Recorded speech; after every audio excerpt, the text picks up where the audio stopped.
Welcome to Not Milk Never Milk. Subscribe if you're lactose intolerant. You start by assembling minimal gear and capturing the sound source. Place the phone on a tripod, point the flashlight slightly across the smoke path, and light the incense to create visible particles. Once the smoke appears steady, clap or play a short tone and record in video mode with the microphone near the source.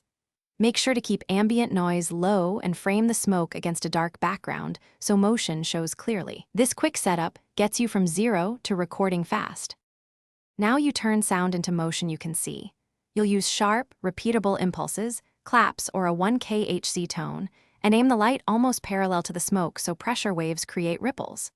Once done, record several takes while varying volume and distance. This reveals how amplitude and wavelength change the smoke pattern.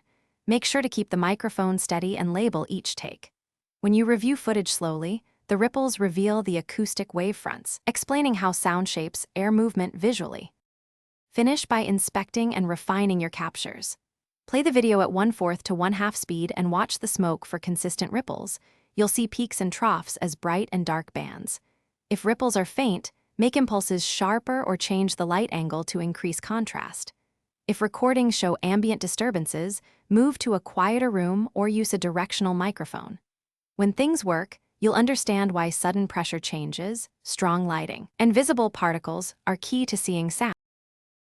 Thanks for watching. If this was helpful, leave a like and consider subscribing. See you next time.